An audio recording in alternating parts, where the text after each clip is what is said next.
Welcome back, dear learners. Before the ad break, we did some interesting adjustments. But here I have an application question for you, and it reads, Duncan, the owner of Vaxi Stores, has asked you to help him record some transactions in the Statement of Comprehensive Income. May you kindly assist in recording these transactions in the Statement of Comprehensive Income. All right. So what we're going to do is, we're going to look at some of the adjustments that we looked at earlier on, and then we'll see as we continue working on these particular adjustments. All right? It says, a credit sales invoice of 210,000 issued to a customer, T-Joyce, was not recorded in the business books. All goods are marked up at 100% on cost.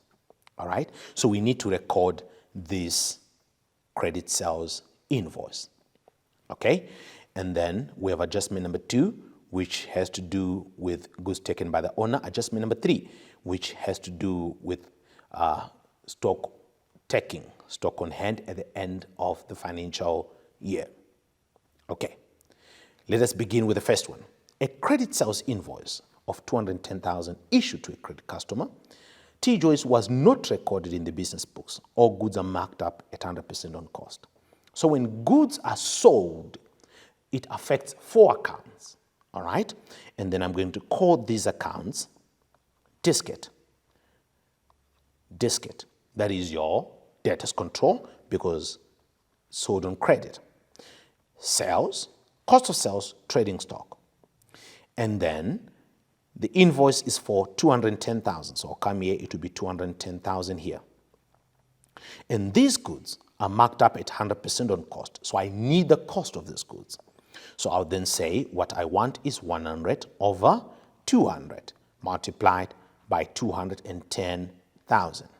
That will now give me 105,000. Okay. Now, when I'm in my debtors control, I'll add because this is a credit sale. When I come to my sales, it has to increase my sales because we have sold goods and it has not been recorded. Cost of sales will also increase, and then trading stock will then decrease. So when I come to my sales, I would then say the sales in the list of balances, 2.9 million. So I'll come here, I have my 2.9 million, and then we'll now say minus your debtors allowances. Do I have debtors allowances? Yes. So I'll come here and say minus debtors allowances of 12,500. And then I would then add, remember, we said plus on the sales, plus 210,000, plus 210,000. I'll then come to my cost of sales. In my cost of sales, I'm now saying 1,920,000. On my cost of sales, I'm going to add now the cost, which is 105 plus 105,000. So I have my sales here, I have my cost of sales as well. Let me now move on to my inventory. In my inventory, I'll come to my trading stock, and I will now say my trading stock is 409,000. However, some goods were taken as we sold, and that is 105,000. So I'll come and say minus 105,000.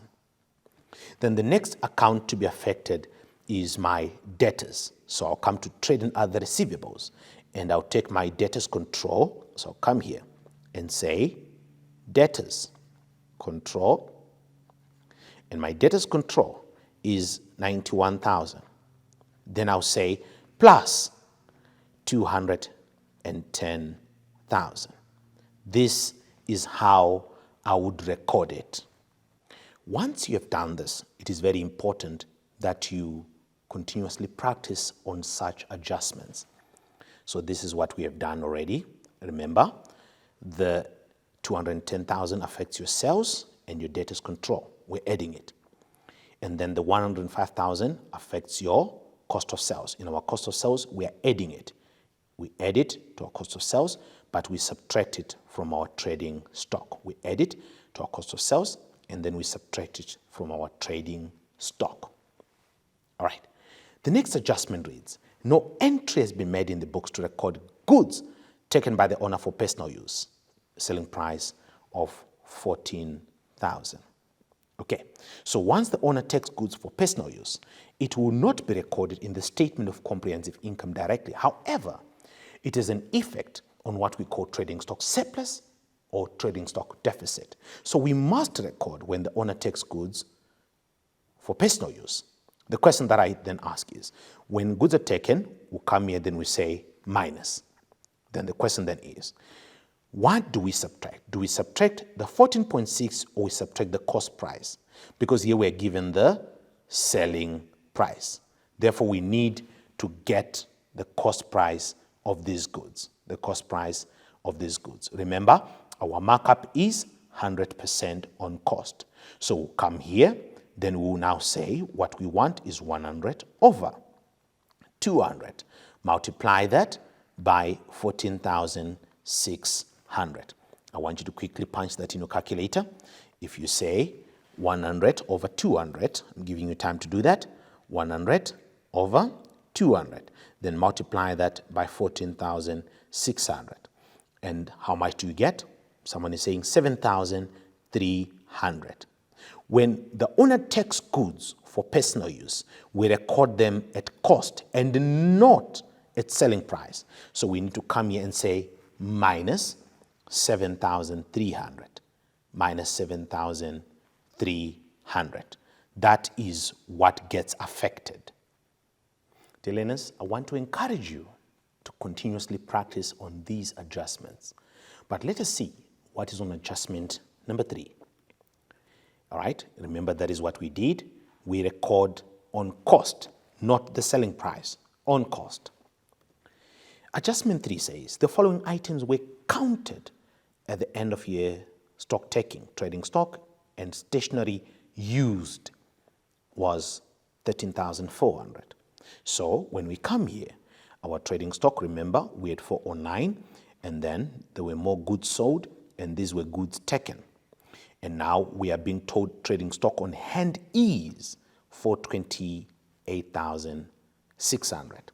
So we're going to come here, and then we're going to say 428,600. That is what comes here in this final column. This is the goods on hand. The goods on hand come to the very last column. So if I am to close these, if I am to say 409 minus 105 minus 7,300, how much would that give you? All right, if you say 409,000 minus 105,000, I want you to punch that in your calculator. I want you to say 409,000, 409,000 minus 105,000, all right, then minus again 7,300. That will give you 296,700, okay? That will give you this side, 296,700. This is what you have this side. But on hand, we are being told that we have 428,600. So that simply means we need to add a particular amount so that this amount here can get up to 428,600. We need to add, all right? And then once we add, we now have a trading stock surplus. Once we add, we have a trading stock surplus. So you now get the difference between 428,600 and 296,700. So you now say 428,600 minus 296,700. All right, how much do you get if you subtract those two amounts?